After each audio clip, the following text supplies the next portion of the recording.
राधे राधे, जय श्री कृष्णा, जय श्री श्याम। कैसे हैं आप सभी श्याम भक्त। उम्मीद करती हूँ कि आप सब लोग अच्छे होंगे, मस्त होंगे, मज़े में होंगे। तो भक्तों, उठाइए हाथों को सीधा और लगाइए ज़ोर से जयकारा, हरे का सहारा बाबा श्याम हमारा। तो आज इस वीडियो के माध्यम से आपको बताने वाली हूँ कि वो बहनें, वो बेटियाँ जो इस समय गर्भ अवस्था के समय से गुज़र रही हैं, तो क्या करना चाहिए उन्हें। देखिए, जो इस समय गर्भवती हैं और जो गर्भवती होना चाहती हैं, ये वीडियो उनके लिए ख़ास है। इसमें ख़ास क्या है कि लड्डू गोपाल जैसी संतान चाहना हर किसी माँ का एक सपना होता है। देखिए, सभी चाहती हैं कि छोटे से कान्हा जी हमारे घर के आंगन में आकर के इसी तरह से खेल कूद करें और अपनी लीलाएं दिखाएं। तो क्या ये सच है कि आप ये सब सोचती हैं? अगर आप ऐसा सोचती हैं तो आपको एक सुंदर सा चित्र अपने कमरे में ठाकुर जी का लगाना है बाल स्वरूप में।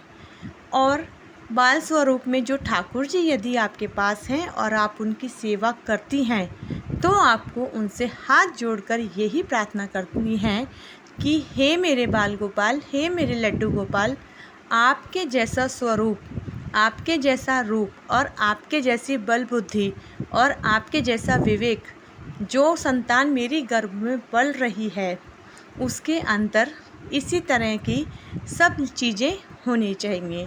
हे प्रभु, मैं आपके जैसा ही एक सुंदर सा बालक चाहती हूँ। लड्डू गोपाल जी को बहुत सा लाड कीजिए, प्यार कीजिए एक बच्चे की तरह, और उनसे यही निवेदन कीजिए। देखिए, आप लड्डू गोपाल जी के लिए जो एक स्रोत आता है संतान प्राप्ति का, ये उनके लिए है जो इस टाइम अभी प्रेग्नेंट नहीं है लेकिन होना चाहती हैं। तो आप उस स्वरूप जो स्रोत आता है उसका पाठ कीजिए सुबह शाम, और ठाकुर जी से विनम्र निवेदन कीजिए कि हे ठाकुर जी, आप हमारे घर जल्द से जल्द बालक रूप में आ जाइए। और जो प्रेग्नेंट हैं, जो इस समय प्रेग्नेंट हैं, वो ठाकुर जी को अच्छे से इसी तरह से निहारें और देखें और ठाकुर जी से यही बात कहें जो कि मैंने अभी आपको बताई है। और ठाकुर जी को बहुत सा दुलार करें और ठाकुर जी की बातें ही करते रहें। और उसमें क्या होता है कि हम जब ठाकुर जी के बारे में सोचेंगे, उसी तरह से ही हमारे अंदर जो पल रही संतान है, वो अच्छे कर्म, अच्छी सोच विचार रखने से वो बच्चा भी उसी तरह से ही होगा। तो आपको ये छोटे छोटे से काम करने हैं और आपको लड्डू गोपाल जी का पूरा ही ध्यान रखना है। यदि आपके पास ठाकुर जी का विग्रह है तो आप अच्छे से उनकी सेवा कीजिए, पूरा भाव दीजिए ठाकुर जी को और अच्छे से उनको भोग लगाइए। ठाकुर जी से सिर्फ यही बात रखिए कि हे मेरे लल्ला, मुझे आपके जैसा ही एक लाला चाहिए। और ठाकुर जी ज़रूर इस आपकी जो बात को ज़रूर सुनेंगे।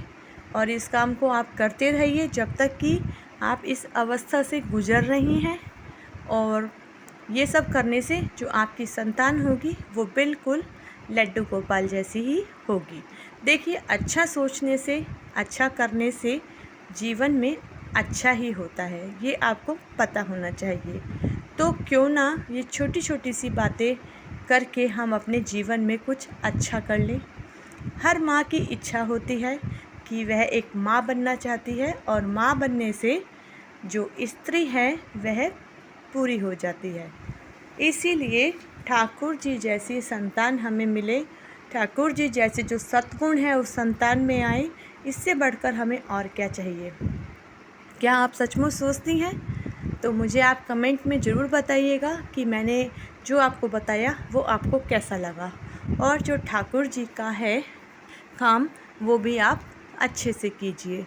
देखिए, जो भी हम करते हैं वो ही चीज़ें हमारा बच्चा भी सीखता है।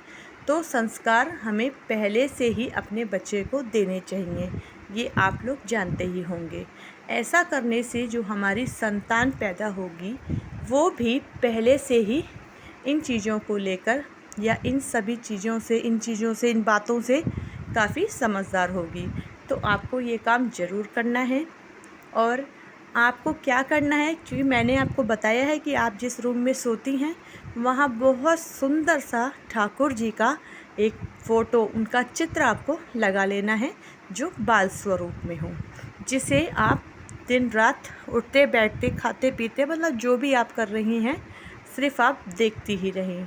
और उस चित्र को देखकर ही आपको अपने मन में यही भावना रखनी है कि आने वाली संतान मेरी बिल्कुल आपके जैसी ही होनी चाहिए। ये मैं आपसे हाथ जोड़ कर के निवेदन करती हूँ। तो ज़रूर आपके साथ ऐसा ही होगा। तो आज की वीडियो इतनी ही, आगे कुछ और भी बताऊँगी। राधे राधे, जय श्री हरिदास।